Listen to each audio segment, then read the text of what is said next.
Baik, langsung saja. Saya sebagai pemateri pertama,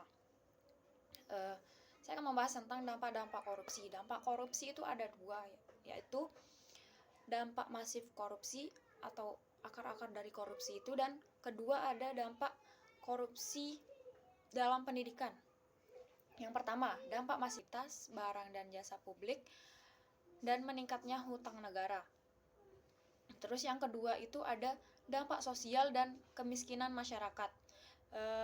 Ada mahalnya harga jasa dan pelayanan publik, terus pengentasan kemiskinan berjalan lambat, terus terbatasnya akses bagi masyarakat miskin, meningkatnya angka kriminalitas, dan solidaritas sosial semakin langka. Yang ketiga itu runtuhnya otoritas pemerintah. Ada matinya etika sosial, politik, tidak efektifnya peraturan dan perundang-undangan, birokrasi tidak efisien, dan yang keempat, ada dampak terhadap politik dan demokrasi, yaitu munculnya kepemimpinan korup, hilangnya kepercayaan publik pada demokrasi, menguatnya plutokrasi, hancurnya kedaulatan rakyat. Yang kedua itu ada dampak korupsi dalam dunia pendidikan. Terus ada beberapa dampak korupsi dalam dunia pendidikan, yaitu sebagaimana yang diungkapkan oleh Kesuma. Yang pertama itu merosotnya kualitas pendidikan, kerugian finansial, ketidakadilan sosial, pengurangan tingkat partisipasi, hilangnya akhlak mulia, dan skala permasalahan. Seperti yang kita tahu, korupsi ini sudah membudaya dalam kehidupan bangsa Indonesia. Perbuatan-perbuatan yang kita anggap biasa seperti memberikan sesuatu kepada orang yang kita hormati dapat digolongkan tindak korupsi. Ketika lebih menjadi budaya, maka pemberantasan korupsi juga harus terstruktur dalam pendidikan, karena pendidikan merupakan saluran dari proses pembudayaan warga negara. Tetapi ketika bidang pendidikan terjadi tindak-tindakan korup, maka proses pembudayaan masyarakat anti korupsi seperti menanam benih di padang pasir yang tandus. Perbuatan korupsi ini di bidang pendidikan akan berdampak langsung pada peserta didik sebagai orang yang pertama mendapatkan dampak dari perbuatan korupsi ini. Karena tindak korupsi di bidang pendidikan dapat saja melanggar hak asasi manusia pada peserta didik untuk mendapatkan pendidikan yang berkualitas. Nah, ketika jabatan guru dan kepala sekolah sudah diisi dengan orang-orang berjiwa korup, maka kualitas pendidikan akan jauh panggang dari api. Karena orientasi mereka bukan lagi meningkatkan kualitas pendidikan, tapi bagaimana dengan berbagai cara mengumpulkan materi untuk pribadi mereka, sehingga mereka akan mendapatkan program-program yang tidak mendasar atau mengada-ngada yang berdampak sama sekali untuk meningkatkan kualitas pendidikan. Tidak sama sekali untuk meningkatkan. Akan muncul para pembuat proyek fiktif, pungutan liar, dan sebagainya yang penting dapat mengembalikan modal dan mendapatkan keuntungan yang telah mereka tanam ketika mereka membeli jabatan tersebut. Kualitas pendidikan akan semakin rapuh ketika dalam pendidikan tumbuh subur tindak pidana korupsi. Mungkin itu saja yang bisa saya sampaikan, materi yang saya bisa sampaikan. Kurang lebihnya mohon maaf. Sekian dan Bismillahirrahmanirrahim. Assalamualaikum warahmatullahi wabarakatuh. Saya Rian Azila sebagai pemateri kedua akan melanjutkan materi tentang dampak korupsi dalam dunia pendidikan. Dampak yang kedua adalah kerugian finansial. Kerugian finansial tentu menjadi salah satu dampak dari perilaku para korup yang memiliki jabatan dalam dunia pendidikan. Selain itu juga kerugian finansial ini akan berdampak terhadap masyarakat luas karena mereka melakukan pemungutan liar dalam dunia pendidikan. Kemudian dampak yang ketiga adalah ketidakadilan sosial. Di sila kelima kita semua tahu keadilan sosial bagi seluruh rakyat Indonesia. Akan tetapi para korup selalu melakukan kesalahan atau melakukan ketidakadilan terhadap warga masyarakat luas. melalui perilaku pengisian jabatan guru dan kepala sekolah. Selanjutnya, perilaku korup dalam penerimaan siswa baru dan undangan dari PTN akan menciderai rasa keadilan dari seluruh warga negara Indonesia. Semua warga negara Indonesia berhak mendapatkan pendidikan yang berkualitas. Kemudian dampak yang keempat adalah pengurangan partisipasi. Partisipasi warga negara dalam pendidikan merupakan usaha agar mewujudkan warga negara yang terdidik.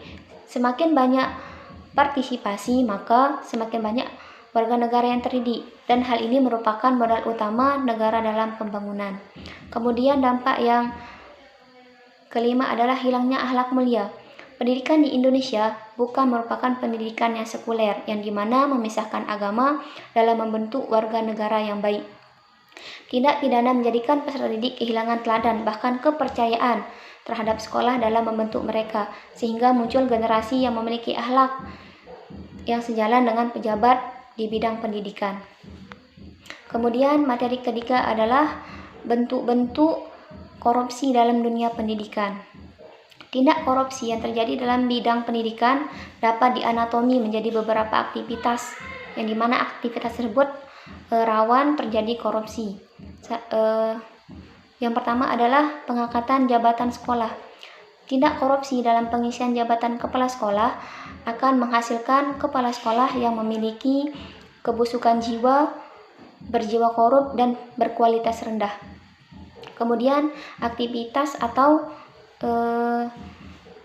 perlakuan yang sering terjadi korupsi adalah penggadaan sarana dan prasarana, yang dimana termasuk seragam, buku, gedung, laboratorium, dan lain sebagainya. Kemudian yang ketiga adalah penggunaan dana BOS, yang dimana memberi atau menjanjikan sesuatu kepada pegawai negeri atau penyelenggara negara dengan maksud supaya pegawai negeri atau penyelenggara negara tersebut berbuat atau tidak berbuat sesuatu dalam jabatannya yang bertentangan dengan kewajibannya. Kemudian yang kedua adalah memberi sesuatu kepada pegawai negeri atau penyelenggara negara karena atau berhubungan dengan sesuatu yang bertentangan dengan kewajiban, dilakukan atau tidak dilakukan dalam jabatannya. Bismillahirrahmanirrahim. Assalamualaikum warahmatullahi wabarakatuh. Perkenalkan, nama saya Edi Kurniawan. Di sini saya akan membacakan materi selanjutnya. Yang keempat, penerimaan siswa baru. Sama seperti penerimaan siswa baru, undangan untuk masuk ke PTN dapat menjadi kesempatan penyalahgunaan jabatan dari kepala sekolah, wakil kepala sekolah, dan guru. Dengan menyembunyikan atau memberikan informasi secara tidak luas kepada seluruh siswa untuk mendapatkan hak yang sama untuk bersaing dalam jalur undangan dari PTN. Yang kelima, pengangkatan guru menjadi PNS. Pengangkatan guru menjadi PNS merupakan rahasia umum. Hal ini terjadi dari seleksi umum CPNS dan seleksi dari honorer menjadi CPNS. Kedua dari seleksi umum CPNS dan seleksi dari honor menjadi CPNS, keduanya memiliki peluang yang sama untuk menjadi lahan yang subur terjadinya tindak pidana korupsi dengan menyalahgunakan jabatan publik yang mereka pegang. Permasalahannya lagi adalah terkadang tersangka menyuap dan yang disuap sulit diungkap karena terjadi rahasia di antara mereka berdua. Dan ketika keduanya berbicara, maka kedua belah pihak dapat dipidana. Penulis dapat menyimpulkan sebab sulitnya mengungkap praktik suap dalam pengata CPNS ini karena para pelaku tidak ingin dirinya bermasalah dengan hukum. Yang keenam, pungli atau pungutan liar. Pungli memang seperti panu dalam kulit manusia.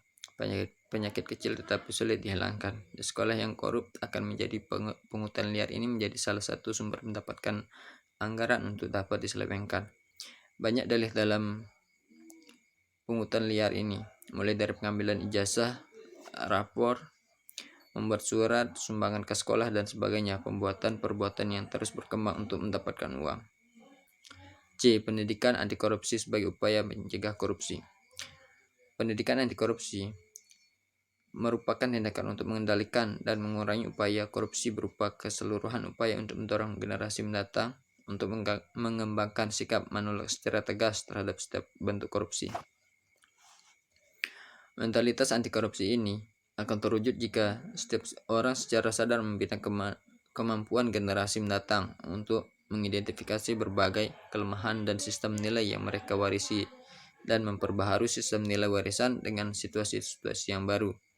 Pendidikan anti korupsi adalah program pendidikan tentang korupsi yang bertujuan untuk membangun dan meningkatkan kepedulian warga negaranya terhadap bahaya dan akibat dari tindakan korupsi.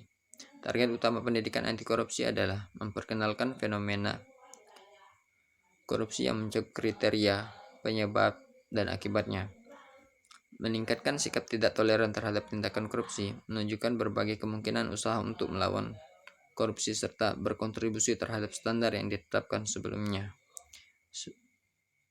seperti mewujudkan nilai-nilai dari kapasitas untuk menentang. Mungkin hanya itu dari saya. Sekian. Assalamualaikum warahmatullahi wabarakatuh.